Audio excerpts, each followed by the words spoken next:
എപ്പിസോഡിന്റെ തുടക്കത്തിൽ തന്നെ കൾച്ചറൽ ഫെസ്റ്റിവലാണ് കാണിക്കുന്നത്. അന്നത്തെ ദിവസം തന്നെ നമ്മുടെ വാട്ടറായും അവന്റെ ഫ്രണ്ട്സ് എല്ലാവരും നല്ല രീതിയിൽ കോസ്റ്റ്യൂം എല്ലാം ധരിച്ചിട്ട് ഭയങ്കര സ്റ്റൈലായിട്ടുള്ള രീതിയിലാണ് നിൽക്കുന്നത്. ക്ലാസ്സിലെ എല്ലാവരും അതേ കോസ്റ്റ്യൂമിൽ തന്നെയാണ്, അതായത് ഓരോരുത്തരും ഓരോരോ കോസ്റ്റ്യൂമിലാണ്. അങ്ങോട്ടേക്ക് നമ്മുടെ ഹിയോക്കി വരുന്നുണ്ട്. ഹിയോക്കി അങ്ങനെ നോക്കിയിരിക്കുമ്പോൾ വാട്ടർ അയക്കുന്നുണ്ട്. നീ എന്താ ഇത്ര ലേറ്റായ? ഇവിടെ വന്നിരിക്കേ, ഞാൻ നിന്റെ ഹെയറൊക്കെ സെറ്റ് ചെയ്ത് തരാന്ന്. അങ്ങനെ വാട്ടറായി ആണെങ്കിൽ ഹിയോക്കിയുടെ ഹെയറും കാര്യങ്ങളെല്ലാം സെറ്റ് ചെയ്ത് കൊടുക്കുന്നുണ്ട്. എന്നിട്ട് പറയുന്നുണ്ട് ഇഷ്ടപ്പെട്ടോ എന്ന് ചോദിക്കുമ്പോഴേക്കും എനിക്ക് ഇഷ്ടപ്പെട്ടു എന്ന് പറയുന്നുണ്ട്, എനിക്ക് ഇഷ്ടപ്പെട്ടു എന്ന് പറയുന്നുണ്ട്. അങ്ങനെ രണ്ടുപേരും കൂടി അവിടെ ഫ്ലേർട്ട് ചെയ്ത് നിൽക്കാണ്. ബാക്കി കൂട്ടുകാരന്മാർ ചോദിക്കുന്നുണ്ട് ഹിയോക്കി നീ എന്താ കോസ്റ്റ്യൂം ഒന്നും എടുത്തിടാത്തേന്ന് ചോദിക്കുന്നുണ്ട്. ഓ, കോസ്റ്റ്യൂം ഇടുന്ന കാര്യം ഞാൻ മറന്നു എന്ന് പറയുമ്പോൾ തന്നെ നമ്മുടെ വാട്ടറായ ആണെങ്കിൽ ഒരു വൂഫിന്റെ കോസ്റ്റ്യൂം ഒക്കെ സെറ്റാക്കി വെച്ചിട്ടുണ്ടായിരുന്നു. കോസ്റ്റ്യൂം എല്ലാം നമ്മുടെ ഹിയോക്കിക്ക് അങ്ങ് ഇട്ട് കൊടുക്കാണ്. ഞാൻ ഇട്ടുതരാം, ഇത് നിനക്ക് നന്നായിട്ട് ഭംഗി ഉണ്ടാവും എന്നൊക്കെ പറയുന്നുണ്ട്. അങ്ങനെ എല്ലാവരും ആണെങ്കിൽ ഇവൻ ഈ ഡ്രസ്സൊക്കെ ചെയ്ത് കൊടുക്കുന്നത് കണ്ടുകൊണ്ടിരിക്കാണ്. ഇത് കാണുമ്പോഴാണ് എനിക്ക് തോന്നുന്നത് ഇതൊക്കെ പിന്നെ തന്നെ ചെയ്യാവുന്ന കാര്യമുള്ളൂ. എന്നാലും കഥയല്ലേ, കഥ ചോദ്യമല്ല. അങ്ങനെ ഡ്രസ്സെല്ലാം ഇട്ട് കഴിഞ്ഞിട്ട് എല്ലാവരും കൂടി സെൽഫിയൊക്കെ എടുക്കുന്നുണ്ട്. അങ്ങനെ നിൽക്കുമ്പോഴാണ് നമ്മുടെ ഹിയോക്കിയുടെ കൂട്ടുകാരന്മാരെല്ലാവരും കൂടി അങ്ങോട്ട് ധൃതിക്ക് ഓടി വരുന്ന കാണുന്നത്. എല്ലാവരും കൂടി ഓടി അകത്തേക്ക് കയറുന്നുണ്ട്. അട്ട് വയ്ക്കുന്നുണ്ട് ഹിയോക്കി നീ എന്ത് കോസ്റ്റ്യൂമാണ് ഇട്ടേക്കുന്നത്, നല്ല ഭംഗിയുണ്ടെന്നൊക്കെ പറഞ്ഞിട്ട് അവന്റെ വാലിലൊക്കെ തൊട്ട് നോക്കാണ്. അപ്പൊ ഹിയോക്കി പറയുന്നുണ്ട് എടാ ഇതൊന്നും എന്റെ അല്ല, ഇങ്ങനെ പിടിച്ച് വലിക്കില്ലേ നീ. പെട്ടെന്ന് അങ്ങോട്ട് ട്രൈ പൊസസീവ്നെസ് കയറിയിട്ട് വരാണ്. എന്താ നിങ്ങളൊക്കെ ഈ കാണിക്കുന്നതെന്ന് ചോദിക്കുന്നുണ്ട്. ഏയ് ഞങ്ങളൊന്നും കാണിക്കില്ല, ഞങ്ങൾ ഇവനോട് സംസാരിക്കാൻ വന്നതാണ്. അപ്പൊ ഹിയോക്കിയും പറയുന്നുണ്ട് ഞാൻ ഹെൽപ്പ് ഡെസ്കിലുണ്ടല്ലോ, അപ്പൊ എന്നെ അങ്ങോട്ട് വിളിക്കാൻ വേണ്ടിയിട്ടാണ് ഇവരിങ്ങോട്ട് വന്നതെന്ന്. അപ്പോഴേക്കും നമ്മുടെ ഹിയോക്കിയുടെ കൂട്ടുകാരന്മാരാണെങ്കിൽ ഹിയോക്കിനെ പറ്റിയിട്ടുള്ള പണ്ടത്തെ കാര്യം നിങ്ങൾക്ക് വല്ലതും അറിയോ, നിങ്ങൾക്ക് എന്തെങ്കിലും അറിയാൻ താല്പര്യമുണ്ടോ എന്നൊക്കെ ഇങ്ങനെ ചോദിച്ചുകൊണ്ടിരിക്കുകയാണ്. പെട്ടെന്ന് തന്നെ വാട്ടറായി പറയുന്നുണ്ട് ഞാൻ എൻ്റെ ID തരാം, നീ ഇതിലേക്ക് ഒന്ന് മെസ്സേജ് അയച്ചാൽ മതി, എന്നിട്ട് പണ്ടത്തെ കാര്യം എന്താണെങ്കിലും എന്നോട് പറയണമെന്ന് പറയുന്നുണ്ട്.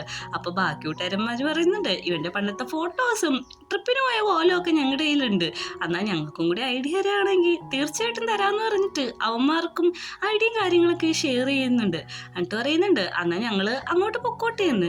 നിങ്ങൾ പൊക്കോ, മെസ്സേജ് അയക്കാൻ മറക്കരുത് കേട്ടോ എന്ന് പറഞ്ഞിട്ടും കൂടിയാണ് വാട്ടറായി അവിടെ നിന്ന് പോകുന്നത്. ഡെസ്കിൽ ചെന്നിട്ട് ഇവരവിടെ സംസാരിച്ചുകൊണ്ടിരിക്കാണ്. അപ്പോഴാണ് നമ്മുടെ ഹിയോക്കിയുടെ ഫ്രണ്ടായിട്ടുള്ള അന അങ്ങോട്ട് വരുന്നത്. അവള് വരുമ്പോൾ തന്നെ ഹിയോക്കിനെ കാണുന്നുണ്ട്. നിങ്ങളൊക്കെ ഇവിടെയാണ് പഠിക്കുന്നതെന്ന് വെക്കുന്നുണ്ട്. അതെ ഞങ്ങളൊക്കെ ഇവിടെയാണ് പഠിക്കുന്നത്. നീനെ പറ്റി ഞാൻ കുറെ അന്വേഷിച്ചായിരുന്നു. ഹിയോക്കി നമ്മുടെ പണ്ടത്തെ കഥയൊക്കെ ചോദിച്ചപ്പോൾ ഞാൻ പറഞ്ഞു കൊടുത്തു എന്ന് പറയുന്നുണ്ട്. അല്ല ഹിയോക്കി നിന്റെ പണ്ടത്തെ കഥ ചോദിച്ചെന്ന് വെക്കുമ്പോഴേക്കും ഒന്നുമില്ലാന്ന് പറഞ്ഞിട്ട് അവൾ അവിടുന്ന് പോകാണ്. പെട്ടെന്ന് തന്നെ അവൻ ക്ലാസ്സിലേക്ക് വരുന്നുണ്ട്. അങ്ങോട്ട് വരുമ്പോഴേക്കും ക്ലാസ്സിൽ പെൺപിള്ളേര് പറയുന്നുണ്ട് എടാ നീ ഇങ്ങ് വേഗം വന്ന് ഇവിടെ ഒളിച്ചിരിക്കും, നീ അത് നോക്ക്, ബട്ടറായുടെ ഗേൾഫ്രണ്ട് ആണെന്നാണ് തോന്നുന്നത്, ഭയങ്കര ക്ലോസ് ആയിട്ട് നിന്നാണ് സംസാരിക്കുന്നതെന്ന് പറയുന്നുണ്ട്. എല്ലാവരും ഒളിഞ്ഞു നോക്കുന്നുണ്ട്. അപ്പൊ ഇവരാണെങ്കിൽ ഒരാൾ നോക്കുമ്പോൾ ഒരു കിസ് ചെയ്യുന്ന രീതിയിലാണ് നിൽക്കുന്നത്. പക്ഷെ അവർ ഈ കിസ്സൊന്നും ചെയ്യല്ല, അവര് സംസാരിച്ചുകൊണ്ടിരിക്കാണ്. അപ്പൊ ബാക്കി പെൺപിള്ളേര് പറയുന്നുണ്ട് ആ പെൺകുട്ടി എന്തൊരു ഭംഗിയാല്ലേ, എന്തൊരു ക്യൂട്ടാണല്ലേ എന്ന്. ഇത് കേൾക്കുന്ന ഹിയോക്കിക്കാണെങ്കിൽ നല്ല രീതിക്ക് സങ്കടം വരുന്നുണ്ട്.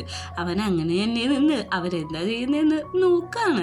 അവരാണെങ്കിൽ ഈ സമയം സംസാരിച്ചുകൊണ്ടിരിക്കുകയാണ്. അവള് പറയുന്നുണ്ട് എന്നാ ശരി പിന്നെ കാണാം, ഞാൻ പോയിട്ട് വരാന്ന് പറഞ്ഞ് അവളുടെ തിങ്സും കാര്യങ്ങളൊക്കെ എടുത്തിട്ട് ക്ലാസ് റൂമിൽ നിന്ന് ഇറങ്ങുന്ന സമയത്താണ് വാട്ടറായി ആണെങ്കിൽ ഹിയോക്കിനെ കാണുന്നത്. ഹിയോക്കിനെ കാണുമ്പോഴേക്കും അവൻ്റെ അടുത്തേക്ക് സംസാരിക്കാൻ വരുന്നുണ്ട്.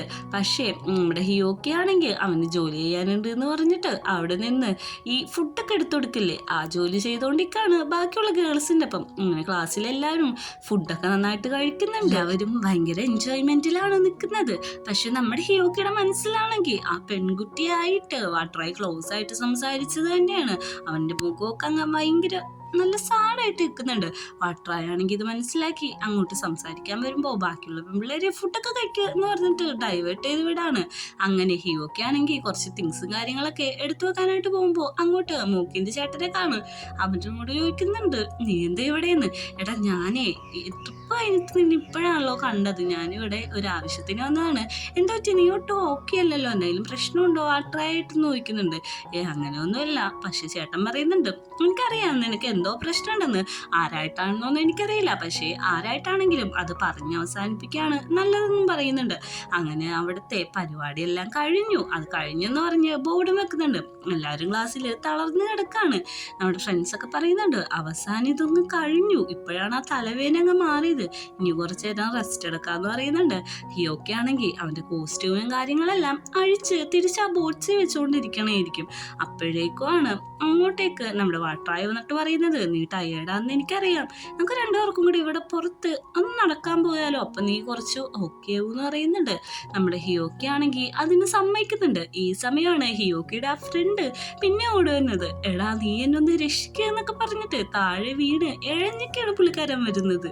എന്താ കാര്യം നോക്കുന്നുണ്ട്. എടാ നിനക്കാണ് രക്ഷിക്കാൻ പറ്റുള്ളൂ, കാരണം നിന്റെ ഈ ബോഡി ഫിഗറുള്ള ആരും ഇവിടെ ഇല്ലാന്ന് പറയാണ്. എന്നിട്ടൊരു നോട്ടീസ് കാണിച്ചു കൊടുക്കുന്നുണ്ട്. വേറൊന്നുമല്ല, നമ്മുടെ ഹിയോക്കി ഒന്ന് പെണ്ണായിട്ട് വേഷം കിട്ടിയെന്ന് റാമ്പില് വോക്ക് ചെയ്യണം, അതില് ഫസ്റ്റ് കിട്ടിയിട്ടുണ്ടെങ്കിൽ ഫ്രീ ആയിട്ട് എല്ലാവർക്കും ഫുഡ് കഴിക്കാന്ന് പറയുന്നുണ്ട്. എല്ലാവരും പറയുന്നുണ്ട് അങ്ങനെയാണെങ്കിൽ നീ ഒന്ന് ചെയ്തു നോക്കാനായിട്ട്. നമ്മുടെ ഹിയോക്കിയുടെ മേത്ത് കെട്ടിപ്പിടിച്ച് കിടന്നാണ്, പ്ലീസ് ഒന്ന് ചെയ്യാമോ, നീ എന്നെ രക്ഷിക്കണോന്നൊക്കെ പറഞ്ഞ് കരഞ്ഞുകൊണ്ടിരിക്കുന്നത്. ഹിയോക്കി ആണെങ്കിൽ ട്രൈ നോക്കുന്നുണ്ട്. ട്രൈ ആണെങ്കിൽ നിനക്ക് ഇഷ്ടമാണെങ്കിൽ നീ അത് ചെയ്തോ, അത് കുഴപ്പമൊന്നുമില്ല എന്ന് പറയുന്നുണ്ട്. എന്നിട്ട് ആ മെൻഷൻ ചെയ്ത കാര്യം എല്ലാവരും ഒന്നും കൂടി കാണിക്കുന്നുണ്ട്. അത് കാണുമ്പോൾ എല്ലാവർക്കും സന്തോഷമാവുന്നുണ്ട്. ആ ഗ്യാങ്ങിനെ അവിടെ നിന്ന് ഫുഡ് കഴിക്കാം. ഇങ്ങനെ റാംവാക്ക് പരിപാടി തുടങ്ങുന്നുണ്ട്. ഓരോരുത്തരായിട്ട് വന്ന് ഷോ ചെയ്യുന്നുണ്ട്. അടുത്ത അനൗൺസ് ചെയ്യുന്നത് അടുത്തതായിട്ട് ഹിയോക്കി കുഞ്ഞാണ് വരാൻ പോകുന്നതെന്നൊക്കെ പറഞ്ഞിട്ടാണ്. അങ്ങനെ നമ്മുടെ ഹിയോക്കി അങ്ങോട്ട് വരുന്നുണ്ട്. സത്യം പറഞ്ഞ ഹിയോക്കിനെ കാണാൻ നല്ല ഭംഗിയുണ്ട് കേട്ടോ. അവൻ ആണായിട്ട് നിൽക്കുന്നതിനെക്കാട്ടും ഭംഗിയുണ്ട് അവന്റെ ഫേസ് പെണ്ണായിട്ട് കാണാനായിട്ട്. എനിക്ക് കൂടുതലായിട്ടും ഭയങ്കര ക്യൂട്ട്നെസ് ആണ് തോന്നിയത്.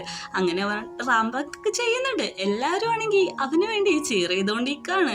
നമ്മുടെ ഫ്രണ്ട്സ് എല്ലാം ചുറ്റിനുണ്ട്. നീ സൂപ്പറാന്നൊക്കെ അവർ വിളിച്ചു പറയുന്നുണ്ട്. യോക്കിയാണെങ്കിൽ വാട്രായിനെയാണ് നോക്കുന്നത്. വാട്രായി ഒന്നും മിണ്ടാതെ ഒരു സൈഡിൽ നിന്ന് അവനെ തന്നെ നോക്കിക്കൊണ്ടിരിക്കാണ്. അവൻ മനസ്സിൽ വിചാരിക്കുന്നുണ്ട്, ചിലപ്പോ വാട്രായിക്ക് ഞാൻ ഇങ്ങനെ വേഷം കിട്ടിയതൊന്നും ഇഷ്ടമായിട്ടുണ്ടാവില്ല എന്ന് വിചാരിക്കുന്നുണ്ട്. പെട്ടെന്ന് തന്നെ അവന് ടെൻഷനാണ്. ഞാൻ ഇനി എന്ത് ചെയ്യുമെന്ന് പറഞ്ഞിട്ട് അവിടെ വാക്ക് ചെയ്യാതെ തിരിച്ച് നടന്നു പോവാണ്. മനസ്സിൽ ഫുള്ളും വാട്രായി എന്ത് ചിന്തിക്കും എന്നുള്ള കാര്യങ്ങളാണ്. അന്നത്തെ ദിവസം പരിപാടിയെല്ലാം കഴിഞ്ഞ് ടർസിന്റെ പൊക്കത്ത് നമ്മുടെ ഹിയോക്കി നിൽക്കാണ്. പെട്ടെന്ന് അങ്ങോട്ട് വാട്രായും കടന്നു വരുന്നുണ്ട്. ഹിയോക്കി കരഞ്ഞു തന്നെയാണ് പറയുന്നത്, എനിക്കറിയാം ഞാൻ ഇന്ന് പെണ്ണായിട്ട് വേഷം കിട്ടിയതൊന്നും നിനക്ക് ഇഷ്ടമല്ലല്ലോ, നീ ഒരു പെണ്ണിനെ സ്നേഹിക്കുന്നതാണ് നല്ലത്, എന്നെ പോലത്തെ ഒരാളിനെയല്ല സ്നേഹിക്കണ്ടേന്നൊക്കെ പറയുന്നുണ്ട്. ഇവനിങ്ങനെ കരഞ്ഞ് പെരുമാറുന്നത് നമ്മുടെ വാട്ടായിക്ക് ഒത്തിരി സങ്കടം വരുന്നുണ്ട്. അവൻ വന്ന് കെട്ടിപ്പിടിച്ചിട്ട് പറയാണ്, നീ ആണാണോ പെണ്ണാണോ എന്നുള്ളതിനൊന്നും അല്ല കാര്യം, ഞാൻ നിന്നെയാണ് സ്നേഹിച്ചത്, നിന്നെ മാത്രമാണ് ഞാൻ സ്നേഹിക്കുള്ളൂ. നീ ഒന്ന് ആലോചിച്ച് നോക്കിക്കേ, നീ ഒരു പെണ്ണായിരുന്നെങ്കിൽ നമ്മൾ സ്കൂൾ ട്രിപ്പിന് പോയപ്പോൾ നിനക്ക് എൻ്റെ ഒപ്പം താമസിക്കാൻ പറ്റുമായിരുന്നു, കുറേ ടൈം എൻ്റെ ഒപ്പം സ്പെൻഡ് ചെയ്യാൻ പറ്റുമായിരുന്നു, നിൻ്റെ ഒപ്പം കിടന്നുറങ്ങിയ ആ ദിവസങ്ങൾ, അതൊക്കെയാണ് നമ്മുടെ ഈ റിലേഷൻഷിപ്പിൽ ഓർത്ത് വെക്കാൻ പറ്റുന്ന മൈൽ സ്റ്റോൺ ആയിട്ടുള്ള കാര്യങ്ങൾ. അതൊക്കെ നീ എന്താ മറന്നു പോകാണോ എന്ന് ചോദിക്കുന്നുണ്ട്. അവനും കാര്യം മനസ്സിലാവുന്നുണ്ട്, ജെൻഡർ ഒരു മാറ്ററല്ല എന്ന് പറയാണ്. പെട്ടെന്ന് തന്നെ ഹിയോക്കിനോട് താഴത്തേക്ക് പോകാം, എല്ലാവരും അവിടെ വെയിറ്റ് ചെയ്ത് നിൽക്കാന്ന് പറയുന്നുണ്ട്. ഹിയോക്കി നടക്കുമ്പോൾ അവൻ്റെ കാലിന് നന്നായിട്ട് വേനുണ്ട്. രാവിലെ തൊട്ട് ഓരോ പരിപാടി ചെയ്യണല്ലേ, ഞാൻ നിന്നെ എടുക്കാം, നിനക്ക് കാല് വേണമെങ്കിൽ നടക്കണ്ടെന്ന് പറയുന്നുണ്ട്.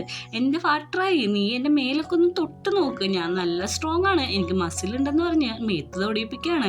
പെട്ടെന്ന് തന്നെ വാട്ടറായിക്ക് അത് ഫീൽ ആവുന്നുണ്ട്.